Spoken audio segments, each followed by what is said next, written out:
अभी एक और बड़ी खबर उत्तर प्रदेश के कासगंज से। कासगंज में गुनार गांव में बाबा साहेब अंबेडकर की शोभा यात्रा के दौरान बड़ा बवाल हुआ। शोभा यात्रा जैसे ही गांव के एक मोहल्ले से गुजरी, अचानक से पथराव शुरू हो गया। पूरे इलाके में अफरा तफरी का माहौल था, जिसमें पुलिसकर्मी भी घायल हो गए हैं। पत्थरबाजी का वीडियो भी आया है। कुछ लोग छत पर चढ़कर पत्थरबाजी कर रहे हैं। 1 घंटे तक जमकर चले।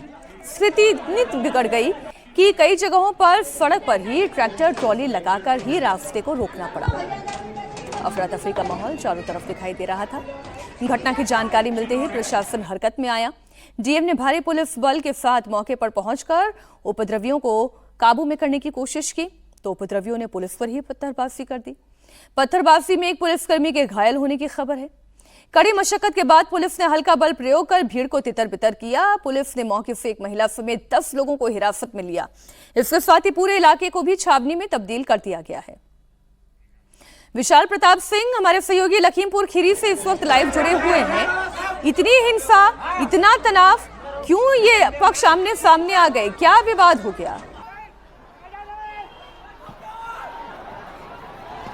मीनाक्षी, ये बहुत महत्वपूर्ण सवाल है कि मौका था बाबा साहब की जयंती का, और उसके बाद जिस तरीके से उत्तर प्रदेश के न सिर्फ कासगंज में बल्कि जहां इस समय हम लखीमपुर के बांकीगंज इलाके में मौजूद हैं, यहां पर बवाल हो जाता है क्योंकि बाबा साहब की मूर्ति को लोग स्थापित करना चाह रहे थे ग्राम समाज की जमीन पर, जहां इस समय मीनाक्षी हम मौजूद हैं। जरा इस पूरे ज्योग्राफिकल एरिया को आप देखिए कि रोड से सटी हुई ये ग्राम समाज की जमीन है। यहाँ पर लंगर की परमिशन ली गई थी, यानी कि जो भंडारा होता है उसकी परमिशन ली गई थी, लेकिन यहाँ पर एक ही समुदाय के 2 लोगों के बीच में इस बात को लेकर के विवाद शुरू हो जाता है कि मूर्ति स्थापित होगी, एक दूसरा पक्ष कहता है मूर्ति स्थापित नहीं होगी। जिसके बाद मौके पर पुलिस बल आता है, बाबा साहब की मूर्ति को अलग कर रहा होता है। उसी दौरान दोनों पक्ष आपस में इतनी ज्यादा बुरी तरीके से लड़ते हैं कि बाबा साहब की जो मूर्ति है वो मौके पर ही खंडित हो जाती है। उसके बाद बवाल शुरू होता है और इसी दौरान पुलिस को बाकायदा निशाना बनाया जाता है। और गनीमत कहिए मीनाक्षी कि जिस सड़क पर हम मौजूद हैं, कल यहाँ पर जबरदस्त तरीके से बवाल हो रहा था। 1000 से ज्यादा लोग मौजूद थे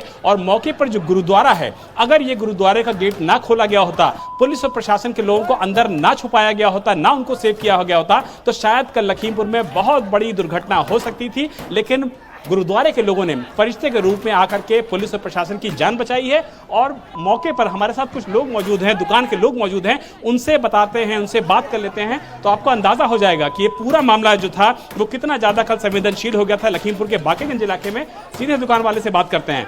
भाई साहब, जरा बताइए इंडिया टीवी के दर्शकों को कि एकाएक जयंती चल रही थी, भंडारा चल रहा था, माहौल खराब कैसे हो गया? माहौल खराब इसलिए हो गया सर, यहाँ भंडारे की परमिशन मिली थी, मूर्ति की परमिशन नहीं मिली थी। मूर्ति इन्होंने जबरदस्ती लगाने लगे थे और पुलिस प्रशासन ने कहा था कि आप मूर्ति ना लगाओ, आपको भंडारे की परमिशन है, आप भंडारा कर सकते हो।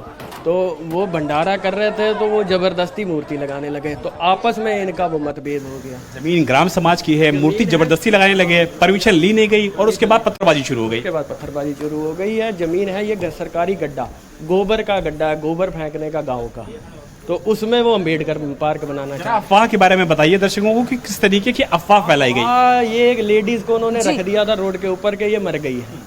वो उसके बाद में जब भीड़ पड़ी है तो वो आगे भाग गई है। लो, मुर्दा भाग गया। देखिए मीनाक्षी, कितनी महत्वपूर्ण बात बता रहे हैं।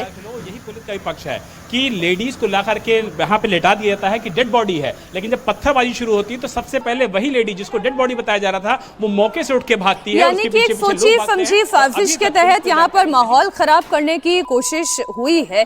बहुत शुक्रिया विशाल आपका इस पूरी जानकारी के लिए।